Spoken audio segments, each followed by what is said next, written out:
Welcome back my channel futures toppers. My name is Khushboo Rani. Last class में हमने cash flow statement की theories को complete कर लिया था। Today we are discuss the activities of cash flow statement और उसका परफॉर्मेंस में क्या क्या आइटम्स को इंक्लूड किया जाता है, आज हम वो पढ़ेंगे। ठीक है, let's start with the activities of cash flow statement. क्या कैश फ्लो स्टेटमेंट की कौन कौन सी एक्टिविटीज है, उनकी क्या क्या मीनिंग है, उनमें कौन कौन सी टर्म्स होते हैं कैश फ्लो इनफ्लो में और आउटफ्लो में। ठीक है, let's start with cash flow statement activities. Cash flow statement activity. देखो, कैश फ्लो स्टेटमेंट में हमारी तीन एक्टिविटीज आती है। मैंने आपको बताया था, ऑपरेटिंग, सेकंड इन्वेस्टिंग, थर्ड थी हमारी फाइनेंसिंग। देखो, ऑपरेटिंग एक्टिविटी क्या करती है, वो हमारा रेवेन्यू जनरेट करती है। क्या करती है, हमारा रेवेन्यू जनरेट करती है। इन्वेस्टिंग एक्टिविटी हमारा जो है इन्वेस्टमेंट करती है for the fixed assets. Investment are related to the assets.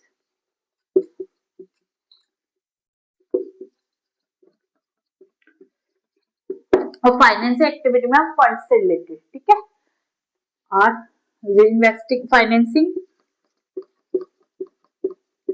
Show finance related the funds and shares।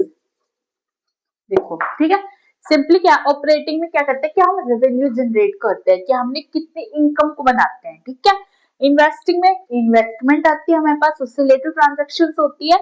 Financing में हमारे जो फंड्स होते हैं, ठीक है, और जो शेयर्स होते हैं उससे रिलेटेड ट्रांजैक्शंस करते हैं। अब पहले हम ऑपरेटिंग एक्टिविटी क्या होती है इसके बारे में पढ़ेंगे। इसका कैश आउटफ्लो और कैश इनफ्लो में कौन कौन सी टर्म्स को लेते हैं वो पढ़ेंगे। फिर हम इन्वेस्टिंग के बारे में पढ़ेंगे, फिर फाइनेंसिंग, फिर हम इनका परफॉर्मा बनाएंगे पूरा की कौन सी एक्टिविटी में कौन कौन सी ट्रांजेक्शन आती है, कौन सी एक्टिविटी में कौन सी ट्रांजेक्शन आएगी और कौन सी एक्टिविटी में कौन सी ट्रांजेक्शन आएंगी।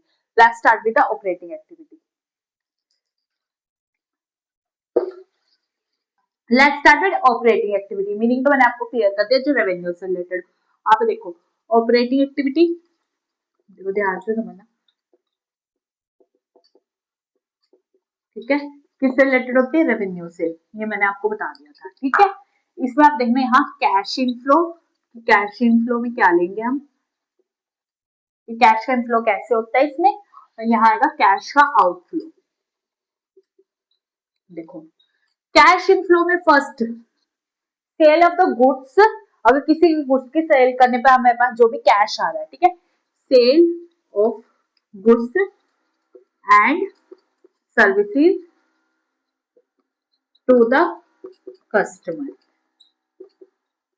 देखो क्या बोल रहा है ये कि अगर कोई भी गुड एंड सर्विसेज, मतलब कोई भी ऐसा माल हो गया या कोई भी ऐसी सर्विस हो गया, हमने जब किसी कस्टमर को दी है, उससे जो भी कैश होगा ना वो इनफ्लो होगा हमारा, मतलब वो पॉजिटिव कैश में होगा, हमारे पास कैश आ रहा है। ठीक है, सेकंड पॉइंट क्या बनता है कैश इनफ्लो में, क्या बनता है कि रिसिप्ट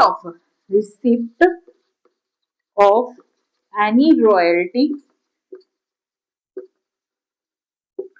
ठीक है, कोई भी रॉयल्टी होगी, कोई भी फीस होगी, ठीक है, कोई भी कमीशन हो गया एंड रेवेन्यू हो गया।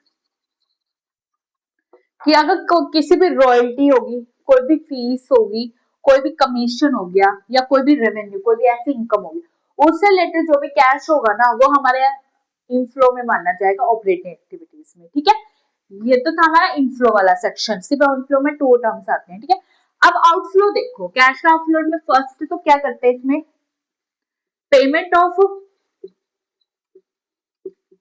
Employees expense. ऑब्वियस बात है, किसी भी एम्प्लॉय को वर्क पेमेंट करेंगे, कैश का आउटफ्लो हो रहा है, कैश हमारे से बाहर जा रहा है, हमारे पास इनकम नहीं आ रही, वो हमारा एक्सपेंस बन रहा है। ठीक है, सेकंड कि अगर किसी भी एम्प्लॉय को कोई भी पेमेंट करेंगे ना उसके एक्सपेंसेस की, वो हमारी ऑपरेटिंग में जाएंगी। ठीक है, ये बता रही हूं मैं। सेकंड पॉइंट क्या हो गया, अगर कोई भी परचेज करी हमने, इन्वेंट्री, एनी इन्वेंट्री, ऑब्वियस सी बात है, परचेज मतलब किसी भी माल को खरीदा, कोई भी स्टॉक परचेज किया तो उससे वो क्या होता है, कैश का आउटफ्लो हो रहा है, पैसा बाहर जा रहा है, तो इसको हम किस लेंगे, इसको भी ऑपरेटिंग एक्टिविटी में लेंगे अगर कोई भी हमने इन्वेंट्री परचेज करी है। ठीक है, थर्ड पॉइंट क्या है इसमें, payment of operating expenses.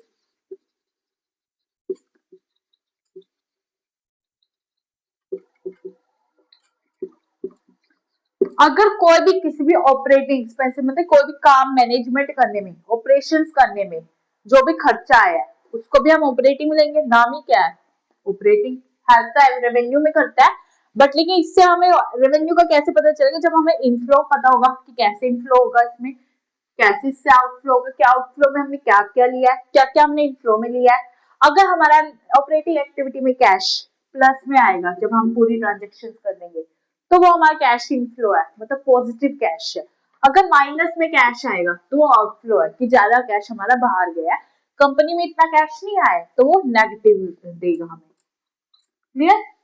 Fourth point क्या है इसमें, देखो इनफ्लो में लास्ट पॉइंट है हमारा पेमेंट ऑफ टैक्सेस, कि अगर किसी भी टैक्स की पेमेंट करी वो भी हम ऑपरेटिंग में लेंगे, ऑब्वियस सी बात है जब हम सारी ट्रांजेक्शन कर परचेज सेल कर रहे हैं तो हमें टैक्स भी तो लगेगा ना कुछ, उसकी जो भी पेमेंट होगी वो सब ऑपरेटिंग में होगी, बट वो कैश आउटफ्लो में जाएगा, मतलब माइनस में जाएगा, ये ध्यान रखना। ये था हमारा ऑपरेटिंग एक्टिविटी में कि इनफ्लो और आउटफ्लो कैसे होगा, इनफ्लो में हम कौन सी ट्रांजेक्शन लेंगे, आउटफ्लो में हम कौन सी लेंगे।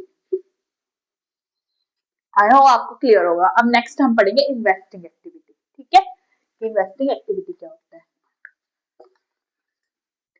देखो इन्वेस्टिंग एक्टिविटी क्या होती है, हमने ऑपरेटिंग पढ़ लिया, एक्टिविटी जो हमारी इन्वेस्टमेंट बताती है किसी भी एसेट की। ठीक है, ये मीनिंग मैं आपको ऑलरेडी बता चुकी हूँ।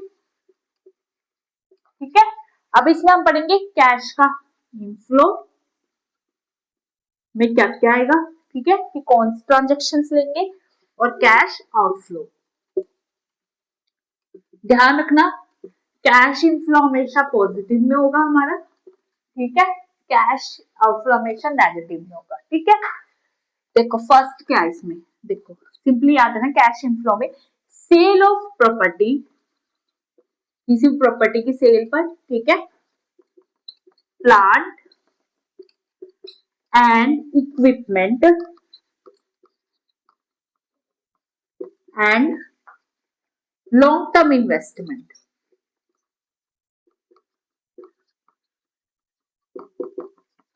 देखो इनफ्लो कब माना जाएगा, अगर हमने किसी प्रॉपर्टी को सेल किया, कोई प्लांट है, कोई ऐसा इक्विपमेंट है, इक्विपमेंट कैसा होता है जैसे ये स्क्रूज वगैरह होते हैं कुछ भी, ठीक है, और कोई भी इन्वेस्टमेंट आई है हमारे पास, ठीक है, उससे रिलेटेड जो भी कैश आएगा ना वो हमारा इनफ्लो होगा, हमेशा पॉजिटिव कैश होगा, नेगेटिव नहीं होगा, ध्यान रखना। ठीक है, सेकंड पॉइंट इसमें हम किसको लेंगे, रिसिप्ट ऑफ इंटरेस्ट,